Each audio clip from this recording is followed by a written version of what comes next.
Modus sindikat narkotika terus bertransformasi mencari celah regulasi untuk disiasati. Baru-baru ini petugas Bea Cukai Bandara Soekarno-Hatta meringkus pilot berkewarganegaraan Malaysia yang berupaya menyelundupkan narkotika melalui jalur udara. Terbongkarnya kasus ini memicu tanda tanya besar. Bagaimana mungkin puluhan ribu butir ekstasi bisa luput dari pemeriksaan? Seberapa leluasa awak pesawat mendapatkan akses khusus di bandara?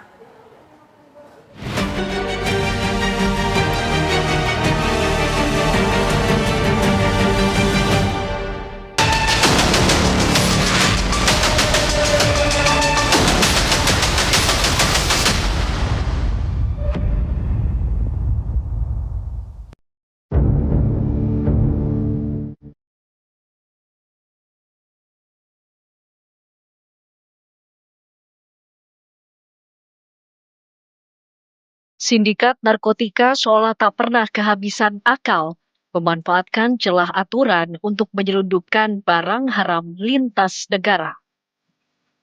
Kasus terajar yang melibatkan pilot Malaysia Airlines, Muhammad Saufi bin Othman, mengungkap modus tak lazim dalam penyelundupan narkotika.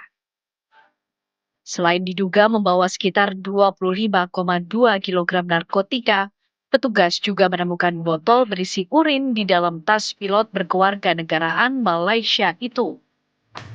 Urin bersih tersebut diduga disiapkan pelaku untuk mengelabui tes urin yang dilakukan maskapai maupun otoritas penerbangan. Terbongkarnya kasus ini tak pelak memicu tanda tanya besar. Bagaimana mungkin puluhan ribu butir ekstasi bisa luput dari pemeriksaan? Seberapa leluasa awak pesawat mendapatkan akses khusus di bandara? Ini termasuk modus baru ya, dengan melibatkan awak pesawat terbang. Ini suatu modus yang baru, karena kalau untuk modus yang operandi yang lainnya, itu bisa lewat Malaysia, bisa lewat negara yang lain. Tapi ini hal yang baru lewat awak kapal, awak pesawat. Ini yang sangat menarik. Sangat menarik sehingga saya kira ini bukan sekali ini saja. Kalau saya lihat dari dari volumenya ya, lebih kurang 20 kilo ya. Berarti kalau pengalaman saya lihat mungkin dari awal mungkin pertama-tama berapa ya, makin lama makin meningkat ya. Petualangan pilot asal Malaysia, Saufi bin Othman, dalam menyelundupkan narkotika terhenti di Bandara Soekarno-Hatta, Tangerang, Banten. Petugas Bea Cukai menangkapnya setelah mendarat dari penerbangan MH727 rute Kuala Lumpur, Jakarta. Pilot berusia 39 tahun itu kedapatan membawa 14 paket berisi lebih dari 70.000 butir ekstasi di dalam kopernya, serta 4 gram sabu yang diduga untuk dikonsumsi. Kepada penyidik, Saufi mengaku diperintah oleh seseorang yang berdomisili di Malaysia untuk menyelundupkan narkotika ke Jakarta dengan imbalan uang Rp50.000 Malaysia atau setara 220 juta rupiah. Ironisnya, hasil pemeriksaan urin menunjukkan Saufi positif mengonsumsi sabu, ekstasi, dan kokain saat menerbangkan pesawat berisi 170 penumpang. Menjadi satu hal yang konsen kita semua, karena yang bersangkutan ini profesinya adalah pilot dan pada saat datang sedang atau baru saja menerbangkan pesawat tersebut dari Kuala Lumpur menuju Indonesia. Dan dari hasil pemeriksaan tes urin ya Pak Awal, ternyata positif memakai sabu, inex, dan kokain. Jadi pada saat terbang itu sedang memakai. Fakta mencengangkan lainnya terungkap bahwa ini adalah kali ketiga Saufi menyelundupkan narkoba melalui jalur penerbangan. Ia mengaku pertama kali membawa sabu ke Sabah, Malaysia. Setelah itu, ia menyelundupkan 7 kg sabu ke Jakarta sebelum akhirnya tertangkap dalam aksi ketiganya di Bandara Soekarno-Hatta. Dari banyaknya barang bukti yang disita, penyidik menduga pilot asal negeri jiran itu merupakan bagian dari jaringan narkotika internasional.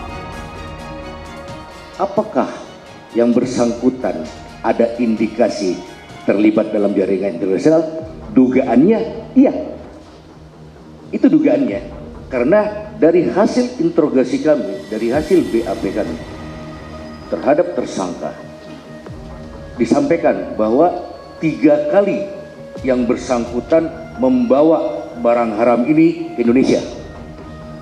2 kali di Jakarta, 1 kali di daerah lain. Dan itu tidak tertutup kemungkinan akan bertambah lagi. Jadi kami mohon, kami diberi waktu untuk melakukan penyelidikan mendalam terkait dengan suspek ini. Apakah dia masuk dalam jaringan? Dugaannya iya, dan merupakan jaringan internasional. Kasus ini menjadi bukti modus operandi yang dilakukan oleh sindikat narkoba kian canggih. Mereka memanfaatkan profesi dengan tingkat kepercayaan tinggi. Para mafia sengaja merekrut pilot untuk menyelundupkan narkoba karena mereka memiliki jalur khusus di bandara dan dianggap sebagai pihak dengan risiko rendah sehingga peluang lolos dari pemeriksaan bea cukai lebih besar dibandingkan penumpang biasa. Secara internasional, kru itu dianggap low risk, ya. Makanya selalu tidak hanya di Indonesia, hampir di semua airport gitu Pak ya, kru ada line-nya tersendiri, ada jalurnya tersendiri. Mereka diprioritaskan karena dianggap low risk, seperti itu. Modus yang menggunakan orang dalam ini bisa dibilang modus yang jarang terjadi, dan ini high level ini. Pasti mereka bisa menyusupi sampai ke institusi misalnya, itu pasti sindikatnya adalah sindikat yang cukup canggih seperti itu. Bisa merekrut seorang pilot untuk menjadi kurir mereka. Statusnya jelas kurir, karena tidak mungkin memakai sebanyak ini. Ini 70 ribuan, kalau kita kalikan 850.000 mungkin satu butir, berarti barangnya hampir 60 M. Kan mereka lewat fast track ya. Fast track itu tidak sama sekali ada pemeriksaan. Ini mungkin namanya manusia kan, mungkin sekilo 2 kilo masuk, tidak ada yang ketangkap, lama-lama makin panjang, makin banyak, akhirnya 20 kilo ketangkap. Ini untuk pelajaran kita semua, jadi mungkin nanti kita bersama-sama ya bisa difasilitasi oleh BNN, atau karena di BNN juga ada dari bea cukai, ada dari imigrasi, ada ya. Suatu saya di BNN dulu ada orang bea cukainya di situ, ada imigrasinya di situ, bisa sama-sama kita berkolaborasi bagaimana terutama di bandara yang saya sampaikan, karena terutama bukan hanya internasional, yang domestik juga harus diwaspadai nih. Ya, domestik juga harus waspadai, karena domestik kalau pengalaman kita kan bukan hanya awak kapal, bukan awak pesawat, kita pun juga nggak ada pemeriksaan kan. Ya kan, kita kalau misalnya dari Jakarta ke Surabaya nggak ada pemeriksaan sama sekali. Ini yang harus benar-benar mungkin udah waktunya kita ada punya alat canggih ya di masing-masing bandara, itu nggak perlu diperiksa tapi tahu ada barang-barang berbahaya. Modus sindikat narkoba terus bertransformasi mencari celah regulasi untuk disiasati.